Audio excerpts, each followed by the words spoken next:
আর এই ঘটনার পর থেকেই আতঙ্কিত হয়ে পড়েছেন বাংলাদেশের সমস্ত বিপ্লবী নেতা।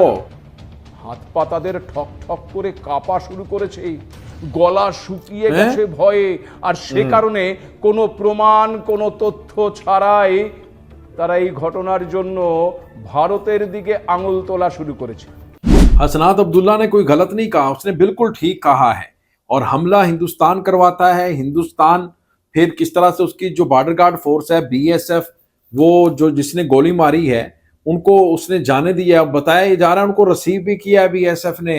फिर वहां पर जाकर उन्होंने सेल्फी भी एक सोशल मीडिया के ऊपर पोस्ट की है।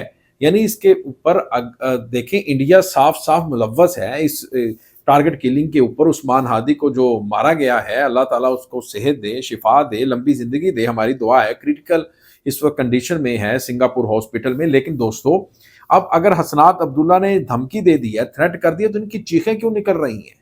यानी उन्होंने कहा कि अगर आप हमें चैन से नहीं रहने देंगे तो फिर याद रखिएगा इंडियन, तो फिर आपकी 7 सिस्टर्स भी नहीं बच पाएंगी।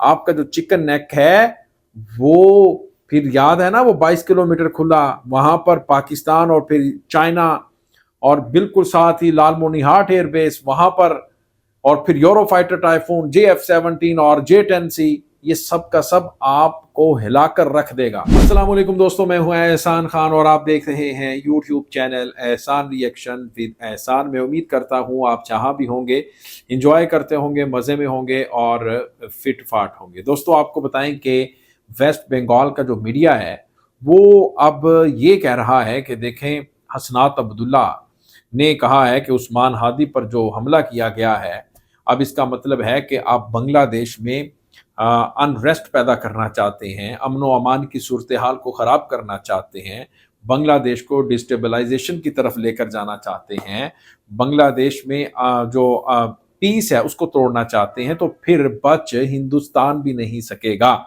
और फिर अब देखें, वेस्ट बंगाल का मीडिया कह रहा है कि देखें किस तरह से ये धमकियां लगा रहे हैं, और गोली जो उस्मान हादी को लगी है, उसने इंडिया को रॉ को बुरा भला कहा था, उसने 7 सिस्टर के बारे में कहा था, उसके बाद उनको गोली लगी है। वो खुद मान रहे हैं ये जो फायर लगा है उसके पीछे हिंदुस्तान है। ये इंडियन मीडिया दोस्तों इनडायरेक्टली मान रहा है, एक्सेप्ट कर रहा है। लेकिन अगर इनको कहा जा रहा है कि भाई ये पुणे वर्मा को बुलाकर, इनके एम्बेसडर हैं जो हिंदुस्तान के, भाई इनको पकड़ें, ये बांग्लादेश के हवाले करें जिन्होंने गोली मारी है, तो आगे से वो जो कहते हैं कि ये आरोप है, ये इल्ज़ाम है, हम इसको रद्द करते हैं, हम इसको नहीं मानते। तो फिर साथ ही वेस्ट बंगाल का मीडिया ये भी कह रहा है कि देखें भाई, इससे पहले कभी भी बांग्लादेश के किसी भी एम्बेसडर को इस तरह से बुरी तरह बुलाकर उसके आगे जो एहतजाज है वो रिकॉर्ड नहीं करवाया गया था जिस तरह से अब करवाया गया है। ये भी वो कह रहे हैं कि बड़ा वो कह रहे हैं नोट करने वाला है कि बांग्लादेशियों का जो वो कह रहे हैं कि एक एटीट्यूड है, बिहेवियर है, वो चेंज हो गया है हमारे साथ। तो हो ना भाई, आप उनके लोग मार रहे हैं, उनके अंदर अमन व अमान की सूरत हाल को ख़राब कर रहे हैं, शेख हसीना वो मांग रहे हैं वो नहीं दे रहे, तो फिर कैसे आपके साथ उनका बिहेव अच्छा हो, ये भी तो देखें ना। तो दोस्तों आइए वीडियो देखते हैं, फिर इसके ऊपर हम बात भी करेंगे। जुड़े रहिएगा, आखिर तक इस वीडियो को ज़रूर देखिएगा। अगर अभी तक आपने हमारे YouTube चैनल को सब्सक्राइब नहीं किया तो जनाब चैनल को भी सब्सक्राइब कर लें और बेल आइकन भी प्रेस कर दें। 3 2 1 एंड। আর এই ঘটনার পর থেকেই আতঙ্কিত হয়ে পড়েছেন বাংলাদেশের সমস্ত বিপ্লবী নেতারা। হাত পা তাদের ঠক ঠক করে কাঁপা শুরু করেছে, গলা শুকিয়ে গেছে ভয়ে, আর সে কারণে কোনো প্রমাণ কোনো তথ্য ছাড়াই তারা এই ঘটনার জন্য ভারতের দিকে আঙুল তোলা শুরু করেছে। হাদির ওপর হামলার ঘটনায় ভারতের রয়ের দিকে আঙুল তুলেছেন ওই হাদির বোন মাহফুজা। পাশাপাশি আবার বাংলাদেশের তরুণ নেতাদের অভিযোগ, হাদিকে গুলি করা ওই কায়সার এবং তার সহযোগী ভারতে পালিয়ে গেছে। আর এই ভিত্তিহীন অভিযোগের পরিপ্রেক্ষিতে ভারত বিরোধী সুর চড়াতে শুরু করেছে বাংলাদেশের ওই ছাত্র নেতারা। চেনেন কি ওই ওসমান হাদিকে আপনারা? কি তার পরিচয়, কি করেছিল ওই ওসমান হাদি? আর নিজেদের বিপ্লবী দাবি করা বাংলাদেশের তরুণ নেতারা যে অভিযোগ করছে তার প্রেক্ষিতে ভারতের অবস্থান কি? ওসমান হাদি এই নামটি শিরোনামে আসে যখন বাংলাদেশে হাসিনা বিরোধী আন্দোলন চলছে তখন থেকে। আর এই হাসিনার বিদায়ের পর একাধিক জনসভায় এই ওসমান হাদি স্লোগান তুলেছেন, দিল্লি না ঢাকা, মনে আছে সেই স্লোগান? শুধু তাই নয়, গুলিবিদ্ধ হওয়ার কয়েক ঘন্টা আগেই এই ওসমান হাদি ভারতের একটি বিকৃত মানচিত্র পোস্ট করেছিলেন ফেসবুকে। একটি আলোচনা সভায় সেই পোস্টে ভারত থেকে পাঞ্জাব, লাদাখ এবং জম্মু কাশ্মীরকে বিচ্ছিন্ন দেখানো হয়েছিল। ভারতের পাঞ্জাব, লাদাখ এবং জম্মু কাশ্মীরকে পাকিস্তানের এলাকা হিসেবে দেখানো হয়েছিল এই মানচিত্রে। অন্যদিকে আবার পশ্চিমবঙ্গ, বিহারের অধিকাংশ এলাকা এবং ঝাড়খণ্ড, উত্তর পূর্ব ভারত এবং মায়ানমারের আরাকান প্রদেশের উপকূলীয় এলাকাটিকে বৃহত্তর বাংলাদেশের অংশ হিসেবে দেখানো হয়েছিল। ভাবুন, কোনো প্ররোচনা ছাড়াই ওসমানের এই কর্মকাণ্ড নিয়ে বাংলাদেশের প্রাক্তন সেনাকর্তারা কি বলবেন? বাংলাদেশের দুটি হাতের দ্বারাই যে তালি বাজানো হচ্ছে তা মানবেন কি?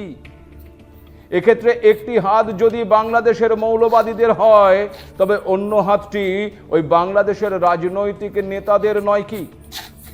আর এই ওসমান হাদি গুলিবিদ্ধ হওয়ায় প্রকাশ্যে ভারত বিরোধী জঙ্গিদের আশ্রয় দেওয়ার কথা বলছেন ওই এনসিপির নেতারা। আবার এই অভিযোগও করা হচ্ছে যে হাদিকে যারা গুলি চালিয়েছে তারা নাকি ভারতে আশ্রয় নিয়েছে। কত বড় আস্পর্ধা ভাবুন। সে কারণে আবার ঢাকায় থাকা ভারতীয় রাষ্ট্রদূত প্রণয় ভার্মাকে গত 14ই ডিসেম্বর তলব করে বাংলাদেশের বিদেশ মন্ত্রক। একটি বিজ্ঞপ্তিতে বাংলাদেশের তরফে ওসমান হাদির ওপর হামলাকারীরা ভারতে ঢুকে পড়লে তাদের গ্রেপ্তার করে ফেরত পাঠানোর আবেদন জানানো হয়েছে। পাশাপাশি আবার শেখ হাসিনার উস্কানিমূলক বক্তব্যে অন্তর্বর্তী সরকার যে উদ্বিগ্ন সে কথাও জানানো হয়েছে। तो दोस्तों, आपने ये वीडियो देखी है, अब बताओ भाई, अब किस तरह से वो खुली दहशतगर्दी कर रहे हैं, लोगों को आके मारने की कोशिश कर रहे हैं इंडियन हुकूमत की तरफ से। फिर अवामी लीग यानी जो शेख हसीना इंडिया में बैठकर ये सारे हुक्म दे रही है रॉ के जरिए। अब हिंदुस्तान अगर इस तरह के काम करेगा तो फिर किस तरह से जो बांग्लादेश की अवाम है उनके हक में बात करेगी? वो तो उनके खिलाफ ही करेगी ना। अब देखिए, उस्मान हादी का जो स्टांस था वो एंटी इंडिया था, तो जिसकी वजह से उनको मरवाया गया, उनको फायर लगे बेचारे को। और फिर अब असल में जो मसला ये है कि इंडिया चाहता है कि इलेक्शन डिले हो, इलेक्शन टाइम पर ना हो, क्योंकि अगर इलेक्शन हो जाते हैं तो बीएनपी, जमात इस्लामी या स्टूडेंट, इनकी जमात बनेगी। जाहिर बात है, 3 पार्टी बहुत ज़्यादा फेमस है अपने मुल्क में, तो अवामी लीग की हुकूमत का सफाया हो जाएगा, उसकी पार्टी का। वो कोई भी इलेक्शन नहीं जीत पाएंगे। उनको गुस्सा है कि हमारी यार इतने सालों की जो इन्वेस्टमेंट थी वो डूब रही है।